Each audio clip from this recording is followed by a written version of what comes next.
Shri PR Sivasankar, ഇപ്പോൾ ഈ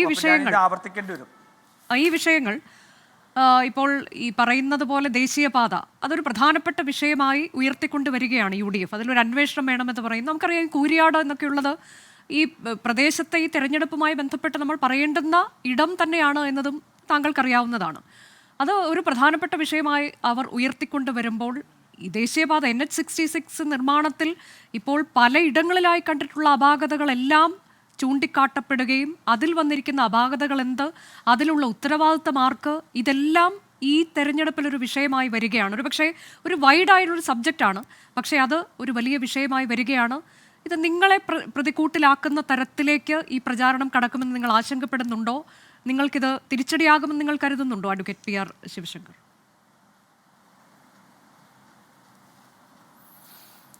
ഇതിൽ ഞാൻ മനസ്സിലാക്കുന്നത് രാജു P. നായർക്ക് അതിനെക്കുറിച്ചിട്ടുള്ള പൂർണ്ണമായ ഗ്രാഹ്യമില്ലാത്തതുകൊണ്ടായിരിക്കാം ഇത്തരത്തിലുള്ള ഒരു ആരോപണം ഉന്നയിച്ച് CPM-നെയോ അല്ലെങ്കിൽ BJP-യെയോ പ്രതിരോധത്തിൽ നിർത്താമെന്ന് അദ്ദേഹം ആഗ്രഹിക്കുന്നതും അല്ലെങ്കിൽ വിശ്വസിക്കുന്നതും. ഒരു കാര്യം ഉറപ്പാണ്, സംസ്ഥാനത്തെ ഇത്തരത്തിലുള്ള കൺസ്ട്രക്ഷൻ മേഖലയുമായിട്ട് ബന്ധപ്പെട്ടോ അല്ലെങ്കിൽ നിയമമേഖലയായിട്ട് ബന്ധപ്പെട്ടോ അതിൽ വരുന്ന അഴിമതിയിൽ CBI അന്വേഷണം എവിടെയാണ് നടക്കുന്നതിനെക്കുറിച്ച് ഉള്ള ഒരു ബേസിക് നോളജുള്ള ആർക്കും മനസ്സിലാവും ഇതിൽ സംസ്ഥാന കേന്ദ്ര സർക്കാരിന് സാമ്പത്തിക നഷ്ടം ഇല്ല എന്നുള്ള ഒരു കണക്ക് നമുക്കെല്ലാവർക്കും അറിയാവുന്നതാണ്.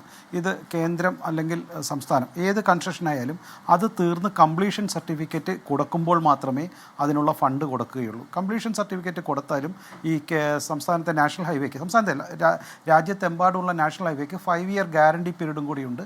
ആ പീരീഡിൽ ഉണ്ടാകുന്ന കൺസ്ട്രക്ഷനിലുണ്ടാകുന്ന നഷ്ടത്തിനും അതുപോലെ നാച്ചുറൽ കലാമിറ്റിയിൽ കൂടെ ഉണ്ടാകുന്ന നഷ്ടത്തിന് പോലും ആ കൺസ്ട്രക്ഷൻ ചെയ്യുന്ന കമ്പനിക്കാണ് ഉത്തരവാദിത്തം. അവരുടെ അത്തരം എന്തെങ്കിലും പോരായ്മകളുണ്ടെങ്കിൽ ആ കമ്പനിയിൽ നിന്ന് ബാങ്ക് ഗ്യാരണ്ടി മേടിച്ചിട്ടുണ്ട്, അതിൽ നിന്ന് അത് പിടിക്കുകയും ചെയ്യും. അപ്പോൾ സത്യത്തിൽ ഇവിടെ സമയനഷ്ടം ഉണ്ടായിട്ടുണ്ട് എന്ന് വേണേൽ പറയാം. ഒരു പക്ഷേ ഇത് ഗഡ്കരി പറഞ്ഞതുപോലെ അടുത്ത വർഷം തീർന്നില്ലെങ്കിൽ, പക്ഷേ ഇവിടെ സാമ്പത്തിക നഷ്ടം ഉണ്ടായിട്ടില്ല എന്നുള്ളത് ഉറപ്പാണ്. കാരണം ഇത് കംപ്ലീഷൻ സർട്ടിഫിക്കറ്റ് കഴിഞ്ഞാൽ മാത്രമേ ഫണ്ടിൻ്റെ അലോക്കേഷൻ ഉണ്ടാവുകയുള്ളൂ. ഇപ്പോൾ കൊടുത്തേക്കുന്ന ഫണ്ടിനും ബാങ്ക് ഗ്യാരണ്ടി ഉണ്ട് എന്നതുകൂടി മനസ്സിലാക്കണം. അല്ലെങ്കിൽ DPR ഈ സാമ്പത്തിക നഷ്ടം എന്നൊക്കെയുള്ളത് മാറ്റിവെച്ചാൽ ഇത് ജനങ്ങളെ ബാധിക്കുന്ന പ്രശ്നമാണ്, ജനങ്ങളുടെ ജീവനെ ബാധിക്കുന്ന പ്രശ്നമാണ്. നമുക്കറിയാം, കഴിഞ്ഞ ദിവസം ആ പ്രദേശത്തൊക്കെ ഇത് മണ്ണ് ഇടിഞ്ഞു വീണതും ആ വിള്ളൽ രൂപപ്പെട്ടതുമൊക്കെ അത് എന്തോ അത്ഭുതത്തിനാണ് വലിയൊരു അപകടം ഉണ്ടാകാതെ പോയത്. അതുകൊണ്ട് തന്നെ ഏത് തരത്തിലേക്കാണ് ഈ നിർമ്മാണ പ്രവൃത്തികൾ നടന്നിട്ടുള്ളത്, അവിടെ എന്ത് പഠനമാണ് നടന്നത്, വയഡക്റ്റ് രീതിയിൽ നടക്കേണ്ടത് അതങ്ങനെ അല്ലാതെ നടക്കുന്നതിനുള്ള ഉത്തരവാദി ആരാണ്, ഒപ്പം ഈ കരാർ നൽകിയതിലും ഉപകരാർ നൽകിയതിലുമൊക്കെ എന്തെങ്കിലും പ്രശ്നങ്ങൾ ഉണ്ടാകുന്നുണ്ടോ, ഇത്തരം കാര്യങ്ങളെല്ലാം പരിശോധിക്കപ്പെടണം എന്ന് പറയുമ്പോൾ അത് ജനങ്ങളെ മുൻനിർത്തിക്കൊണ്ടാണ് അങ്ങനെ ഒരു ആവശ്യം ഉന്നയിച്ച് ഈ പ്രതിപക്ഷം ഇങ്ങനെ ഒരു ആവശ്യം ഉന്നയിക്കുന്നത്. ശിവശങ്കർ, അത് പ്രതിപക്ഷം മാത്രമല്ല, ഞങ്ങൾ ഉന്നയിക്കുന്നുണ്ട്. അവിടെ അത്തരം DPR 1ഉം DPR 2ഉം ഉണ്ടായിട്ട് DPR 3യിലേക്ക് എന്തുകൊണ്ടാണ് പോയത്? സുരേഷ് ഗോപി അക്കാര്യങ്ങൾ എക്സ്പ്ലെയിൻ ചെയ്താണ്. ഞാൻ സമയം ഉണ്ടെങ്കിൽ ഞാനത് പറയട്ടോ. ഇതെല്ലാം മറ്റുള്ള കാര്യത്തിലേക്ക് മാറ്റുന്നു എന്നുള്ളതുകൊണ്ടാണ്. DPR 3യിലേക്ക് എന്തുകൊണ്ടാണ് വന്നത്? വയഡക്റ്റ് വേണമോ? അവിടെ എന്തുകൊണ്ട് അത്തരത്തിലുള്ള മണ്ണടിക്കാനുള്ള കോൺട്രാക്ട് ആർക്കാണ് കിട്ടിയത്? അതാരാണ് നിർബന്ധിച്ച് മേടിച്ചത്? അതിനുള്ള ലാഭം ആർക്കാണ് കിട്ടിയത്? ഇതെല്ലാം വരട്ടെ, അന്വേഷണം വരണമെന്ന് എൻ്റെ ആഗ്രഹം. CBI അന്വേഷണം വരാൻ ടെക്നിക്കലി പ്രശ്നമുണ്ടെങ്കിലും അത് വരണമെന്ന് എൻ്റെ ആഗ്രഹം. വന്നു കഴിഞ്ഞാൽ ഇത്തരത്തിലുള്ള കള്ളത്തരങ്ങൾ പുറത്തേക്ക് വരും. എങ്ങനെയാണ് ഇത് ചില കമ്പനികൾക്ക് കിട്ടിയത്, എങ്ങനെയാണ് മണ്ണടിച്ചതെന്നൊക്കെ പുറത്തേക്ക് വരും. അത് വരട്ടെ എന്നുള്ളതാണ് എൻ്റെ അഭിപ്രായം. അപ്പോൾ ഇത് ജനങ്ങൾക്ക് നഷ്ടമുണ്ടായിട്ടുണ്ട്, തീർച്ചയായിട്ടും നഷ്ടമുണ്ടായിട്ടുണ്ട്. അത് സംസ്ഥാന സർക്കാരും കേന്ദ്ര സർക്കാരിൻ്റെ ചേർന്നിട്ട് അന്വേഷണം വയ്ക്കുകയോ അതല്ലെങ്കിൽ അവിടുത്തെ കമ്പനികളിൽ നിന്ന് വാങ്ങിക്കുകയോ ചെയ്യണം എന്നുള്ള കാര്യത്തിൽ തർക്കമില്ല. ഞാൻ നേരത്തെ സൂചിപ്പിച്ചത് അത് ഡയറക്റ്റായിട്ട് കേന്ദ്ര സർക്കാരിനോ സംസ്ഥാന സർക്കാരിനോ നഷ്ടം വരുന്നില്ല. അവിടെ കൺസ്ട്രക്ഷനിൽ അപാകത ഉണ്ടായിട്ടുണ്ട്, ഒരു സംശയവുമില്ല. അത്തരം അപാകതകൾ മാറ്റിപ്പോകണം. അതിനാണ് കമ്പനിയെ ബ്ലാക്ക് ലിസ്റ്റ് ചെയ്തിട്ടുള്ളത്.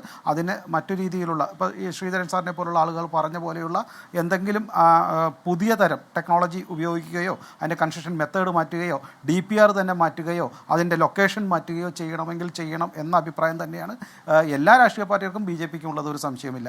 ഞാൻ മറ്റു കാര്യങ്ങൾ പറയട്ടെ. ഇവിടെ ഇത് മാത്രമല്ലല്ലോ, ഇപ്പോൾ ഇവിടെ ഈ കേരളത്തിൽ ഒരു ഉപതെരഞ്ഞെടുപ്പ് നടക്കുമ്പോൾ മറ്റു പല കാര്യങ്ങളുണ്ട് ഇതിൻ്റെ കൂടെയുണ്ട്. ഇപ്പോൾ ഏറ്റവും കൂടുതൽ ചർച്ച ചെയ്യപ്പെടുന്ന ഒരു പ്രധാനപ്പെട്ട കാര്യം വന്യജീവി സംരക്ഷണ നിയമമായിട്ടാണ് കേന്ദ്ര സർക്കാരിനെതിരെ മറ്റൊരു ആരോപണവും കൂടി വരുന്നത്. മനുഷ്യനും അതുപോലെ തന്നെ കൃഷിനാശത്തിനും, മനുഷ്യൻ്റെ ജീവനും കൃഷിനാശത്തിനും നഷ്ടം വരുന്ന, ജീവഹാനി വരുന്ന കാര്യങ്ങൾ അവിടെ അത്തരത്തിലുള്ള വന്യജീവി സംരക്ഷണ നിയമത്തിലെ 11(1)(a)യും അല്ലെങ്കിൽ 11(1)(a)(b)യും പ്രകാരമുള്ള പ്രശ്നങ്ങൾ, അതല്ലെങ്കിൽ മനുഷ്യജീവന് ഹാനികരമായിട്ടുള്ള വന്യജീവികൾ, ഷെഡ്യൂൾ 1-ലും 2-ലും പെട്ട വന്യജീവികളെ വേട്ടയാടുവാനോ കൃഷിക്ക് നഷ്ടം വരുന്നവളെ കൊല്ലുവാനോ ഉള്ള നിയമം, ആ നിയമത്തിൽ എന്താ പറഞ്ഞിരിക്കുന്നത്? അത് ഈ ഷെഡ്യൂൾ 11(1)(a)യിലും 1(b)യിലും പ്രകാരം സംസ്ഥാനത്തെ ചീഫ് വൈൽഡ് ലൈഫ് വാർഡന്മാർക്ക് ഇതിനെ കൊല്ലുവാനോ വേട്ടയാടുവാനുള്ള അവകാശം നൽകുവാനുള്ള നിയമം കേന്ദ്ര സർക്കാർ പാസ്സാക്കിയിട്ടില്ല. 1972 നിയമപ്രകാരം അത് 2024 സെപ്റ്റംബർ 2-നും 2025 ഏപ്രിൽ 8-നും രേഖാമൂലം സംസ്ഥാന സർക്കാരിനെ അറിയിച്ചിട്ടുണ്ട്. എൻ്റെ അടുത്ത് അതിൻ്റെ രേഖയുണ്ട്. അത് 2025 മാർച്ച് 12 ശൂന്യവേളയിൽ വെച്ച് സംസ്ഥാനത്തെ MP-മാർ കേന്ദ്രത്തിൽ ചോദിച്ചപ്പോൾ കേന്ദ്രത്തിലെ വനവകുപ്പ് മന്ത്രി അദ്ദേഹം കൃത്യമായി ഇത് പാർലമെൻറ്റിൽ റിപ്പോർട്ടും ചെയ്തിട്ടുള്ളതല്ലേ. അപ്പോൾ ഇതെല്ലാം അറിഞ്ഞിട്ടും സംസ്ഥാനത്തെ മാധ്യമങ്ങളും ഇവിടുത്തെ അന്ധരായ ഇടത് കോൺഗ്രസ് MP-മാരും അവിടുത്തെ വക്താക്കളും എന്തിനാണ് ഇത്തരം വലിച്ചൊടിക്കുന്നത്? അപ്പോൾ ഇവിടെ വേട്ടയാടപ്പെടുന്ന മൃഗങ്ങളെ അല്ലെങ്കിൽ അതിൽ മാറ്റമുണ്ടാകണം എന്ന് പറഞ്ഞുകൊണ്ട് സർക്കാർ തന്നെ കേന്ദ്രത്തെ സമീപിച്ചിരിക്കുകയാണെന്ന് താങ്കൾക്കറിയാവുന്നതാണല്ലോ. അങ്ങനെ ഒരു അധികാരമുണ്ട് എന്നുണ്ടെങ്കിൽ അങ്ങനെ ഒരു നീക്കത്തിലേക്ക് സർക്കാർ കടക്കുന്നു. വളരെ നിർണായകമായൊരു നീക്കമാണല്ലോ സർക്കാർ ഈ കഴിഞ്ഞ ദിവസങ്ങളിൽ നടത്തിയിട്ടുള്ളത്. ശിവശങ്കർ, അനുജ, ഞാൻ അതിനെ പറഞ്ഞ 2025 ഏപ്രിൽ 3-ന് deputy inspector of general forest സംസ്ഥാന സർക്കാരിന് അയച്ച കത്തിൻ്റെ കോപ്പി ഇങ്ങോട്ട് താ. എൻ്റെ അല്ലെങ്കിൽ അവരുടെ അടുത്ത് ഇല്ല എങ്കിൽ, അയച്ച കത്തില്ല എങ്കിൽ, ഇവിടെ അനിൽ വരുമ്പോൾ ആ കത്ത് അങ്ങനെ കത്ത് ഇല്ല എങ്കിൽ ഞാൻ കത്തയച്ച് കാണിച്ചു തരാം, ആ കത്തിൻ്റെ കോപ്പി തരാം. അപ്പോൾ ഇതിലൊക്കെ കൃത്യമായിട്ട് പറഞ്ഞിട്ടുണ്ട്. ഇവരെന്ത് തെറ്റായി പറയാണ്. ഇനി ഇത് പോട്ടെ, അടുത്ത കാര്യം ഞാൻ പറഞ്ഞുതരാം. സംസ്ഥാനത്ത് ഇപ്പോൾ കാട്ടുപന്നിയുടെ പ്രശ്നം, അതുപോലെ തന്നെ കാട്ടാനയുടെ പ്രശ്നമുണ്ടല്ലോ. കാട്ടാന പ്രശ്നത്തിൽ കാട്ടിലെ ആനകളെ പിടിക്കരുത് എന്ന് പറഞ്ഞിട്ട് സംസ്ഥാനത്ത് ഹൈക്കോടതിയിലുള്ള കേസിൽ സംസ്ഥാനത്തെ ഹൈക്കോടതിയിൽ ഈ സംസ്ഥാന സർക്കാർ നൽകിയ അഫിഡവിറ്റ് എന്താ? പിടിക്കരുതെന്നല്ലേ. കേന്ദ്ര സർക്കാർ മറ്റു സംസ്ഥാനങ്ങളൊക്കെ പിടിക്കുന്നുണ്ടല്ലോ. അപ്പോൾ കേരളത്തിൽ മാത്രം പിടിക്കരുതെന്നുള്ളൊരു അഫിഡവിറ്റ് നൽകിയത് എന്തിനു വേണ്ടിയിട്ടാണ്? അപ്പോൾ ഈ കാട്ടാന ശല്യം ഉണ്ടാകുന്ന പ്രശ്നം എങ്ങനെ വരുന്നു? ഇനി ഇത് രണ്ടും മാറ്റിവെക്ക്. ഇനിയൊരു തർക്കത്തിന് നിങ്ങൾ അന്വേഷിക്കൂ. ഈ സംസ്ഥാനത്ത് ഈ വന്യമൃഗങ്ങളുടെ അറ്റാക്കിൽ പെട്ടിട്ട് മരിക്കുന്ന ആളുകൾക്ക് ഇപ്പോൾ കൊടുക്കുന്നത് 10 ലക്ഷം രൂപയല്ലേ? ആ 10 ലക്ഷം രൂപ എങ്ങനെയാണ് കൊടുക്കുന്നത്? കേന്ദ്ര സർക്കാർ 10 ലക്ഷം രൂപ നൽകുന്നില്ലേ? സംസ്ഥാന സർക്കാർ ഇത് കുറച്ച് നാളായിട്ട് തോന്നുള്ളൂ, ഒരു കഴിഞ്ഞ 2 വർഷമായിട്ടാണെന്ന് തോന്നുന്നു 10 ലക്ഷം രൂപ കേന്ദ്ര സർക്കാർ അനുവദിച്ചത്. സംസ്ഥാന സർക്കാരിൻ്റെ 10 ലക്ഷം രൂപ അതിന് മുമ്പുള്ളതുണ്ടല്ലോ. 4 ലക്ഷം രൂപ സംസ്ഥാനത്തെ ദേശീയ ദുരന്ത നിവാരണ അതോറിറ്റി അവരുടെ നിന്ന് 4 ലക്ഷം രൂപ, സംസ്ഥാനത്തെ ഒരു തദ്ദേശ സ്വയംഭരണ സ്ഥാപനം 1 ലക്ഷം രൂപ, 25 ലക്ഷം രൂപ കൊടുക്കാൻ ആർക്കാ ബുദ്ധിമുട്ട്? എന്തുകൊണ്ടാണ് അത് വെറും 10 ലക്ഷം രൂപയായത്? സംസ്ഥാന സർക്കാർ ഇതുവരെ നൽകിയിരുന്ന പണം മാറ്റിവെച്ചുകൊണ്ട് കേന്ദ്ര സർക്കാരിൽ നിന്നുള്ള പണം അത് 1-2 മാസത്തിനകം വരുമ്പോൾ ആ പണം മാത്രം നൽകി സംസ്ഥാന സർക്കാർ എന്തിനാണ് ഈ കർഷകരെ ചൂഷണം ചെയ്യുന്നത്? ഈ കണക്കുകളൊക്കെ ജനങ്ങളുടെ മുന്നിലില്ലേ അനുജ? ഇതല്ലേ ജനങ്ങൾ അന്വേഷിക്കുന്നത്? ഇത് ചർച്ച ചെയ്യുമ്പോൾ ഇവിടെ അല്ലാണ്ട് അൻവർ പറയുന്ന രാഷ്ട്രീയമോ അല്ലെങ്കിൽ അവിടെ ഏതെങ്കിലും കൊടി വെച്ച ഏതെങ്കിലും രാജ്ഭവനിൽ കൊടി മുൻവെച്ചോ ഫോട്ടോ വെച്ചോ എന്നുള്ളതല്ലല്ലോ ചർച്ച. അത് ചർച്ച ചെയ്യേണ്ടത് അവിടുത്തെ സാധാരണ കർഷകർ, കുടിയേറ്റ കർഷകർ, അവർക്ക് വന്യജീവികളിൽ നിന്ന് സംരക്ഷണം നേടണം. അവർക്ക് അത്തരത്തിലുള്ള പ്രശ്നങ്ങളുണ്ടെങ്കിൽ അതിൽ നിന്ന് രക്ഷ നേടാൻ പറ്റണം. അത്തരം കാര്യങ്ങളല്ലേ. ഞാൻ ഒരു കാര്യം കൂടെ പറയാം. ഈ സംസ്ഥാനത്ത് വികസനത്തിൻ്റെ കാര്യം നിങ്ങൾ ഇതുവരെ പറഞ്ഞിരുന്നല്ലോ. ഞാൻ ചോദിക്കട്ടെ, താങ്കൾ പറഞ്ഞു വരുന്നത് ഇപ്പോൾ ഈ വന്യജീവി പ്രശ്നം എന്നുള്ളതിൽ ഒരു ക്ലാരിഫിക്കേഷൻ ആണ് ശ്രീ PR ശിവശങ്കർ. ഈ വന്യജീവി പ്രശ്നം എന്നുള്ളതിൽ കേന്ദ്രം പൂർണ്ണമായി അധികാരം കൈമാറിയിട്ടുണ്ട് സംസ്ഥാന സർക്കാരിന്. ഇനി അത് കേന്ദ്രത്തിന് മേൽ പഴി ചാരേണ്ടതില്ല. ഇനി പൂർണ്ണമായി എന്ത് ചെയ്യണം എന്നുള്ളത് സംസ്ഥാന സർക്കാരിന് നിശ്ചയിക്കാം. ഇതാണ് താങ്കൾ പറഞ്ഞു വെച്ചിട്ടുള്ളത് അല്ലേ? നിലമ്പൂരിലൊരു പ്രധാനപ്പെട്ട പ്രശ്നമാണല്ലോ അത്. ഞാൻ ഒരു കാര്യം കൂടെ പറയാൻ ആഗ്രഹിക്കുന്നു. ഇത് അതെ, നിലമ്പൂരിലെ പ്രധാന പ്രശ്നപ്പെട്ടതിൻ്റെ 3 കാര്യങ്ങളാണ് പറഞ്ഞത്. ഒന്ന്, അവിടെ വന്യമൃഗജീവികളെ വെടിവെച്ച് കൊല്ലുവാനായിട്ട് സംസ്ഥാനത്തെ ചീഫ് വൈൽഡ് വാർഡിന് അവകാശമുണ്ട് എന്ന് 2 രീതിയിലും പാർലമെൻറ്റിലും അതേപോലെ തന്നെ 2 പ്രാവശ്യം 2024 സെപ്റ്റംബർ 2-നും 2025 ഏപ്രിൽ 8-നും നൽകിയ മറുപടിയുടെ കണക്ക് വെച്ചിട്ടാണ് ഞാൻ പറയുന്നത്. അതുപോലെ തന്നെ വന്യജീവിയിൽപ്പെട്ട് മരിക്കുന്ന ആൾക്കാർക്ക് കൊടുക്കുന്ന പണം, 2 ആനകളുടെ കാര്യത്തിൽ സംസ്ഥാന സർക്കാർ കൊടുത്ത അഫിഡവിറ്റ്. ഇതുപോലെ തന്നെയാണല്ലോ വികസനത്തിൻ്റെ കാര്യത്തിൽ വിദ്യാഭ്യാസത്തിൻ്റെ നയം.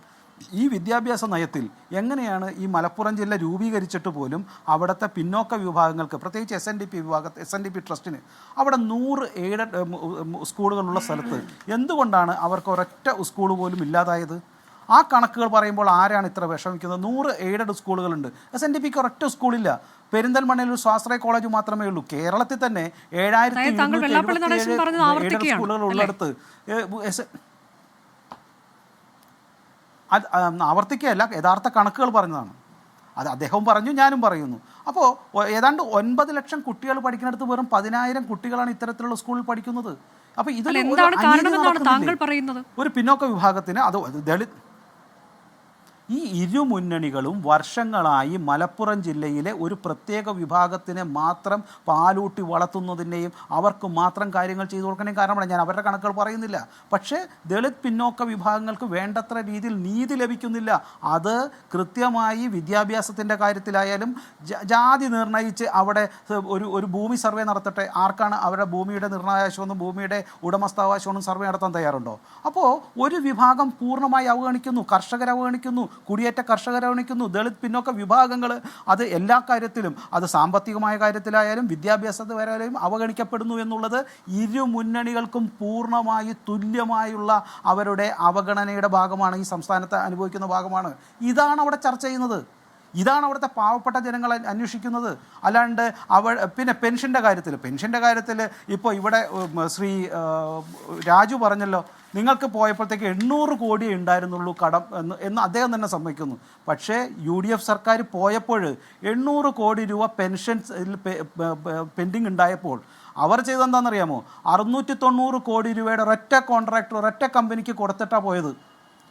ആ പാവപ്പെട്ട ആൾക്കാർക്ക് പെൻഷൻ നൽകാതെ ആ ബഡ്ജറ്റിലുള്ള തുക മുഴുവൻ 690 ഏതാണ്ട് മുഴുവനായിട്ടും ആ പെൻഷൻ തുക നൽകാവുന്നത് ULCCക്ക് 690 കോടി രൂപ ഒരൊറ്റ സിംഗിൾ അക്കൗണ്ടിൽ കൊടുത്ത് മാറ്റിവെച്ചാണ് ഈ എന്നിട്ട് കഥ പറയുന്നത്. അപ്പോൾ അവിടെ പണം ഉണ്ടായിരുന്നു. പണം ഉണ്ടായിട്ടും ഇത്തരത്തിലുള്ള വകമാറ്റി ചിലവാക്കിക്കൊണ്ട് പാവപ്പെട്ട കർഷകർക്കും അതുപോലെ തന്നെ പാവപ്പെട്ടവർക്കും പെൻഷൻ നൽകാതെ ഒഴിഞ്ഞുപോയ സർക്കാർ ഇപ്പോൾ കൊടുക്കുന്നില്ല എന്ന് പറയുന്നതും തെറ്റായ കാര്യമാണ്.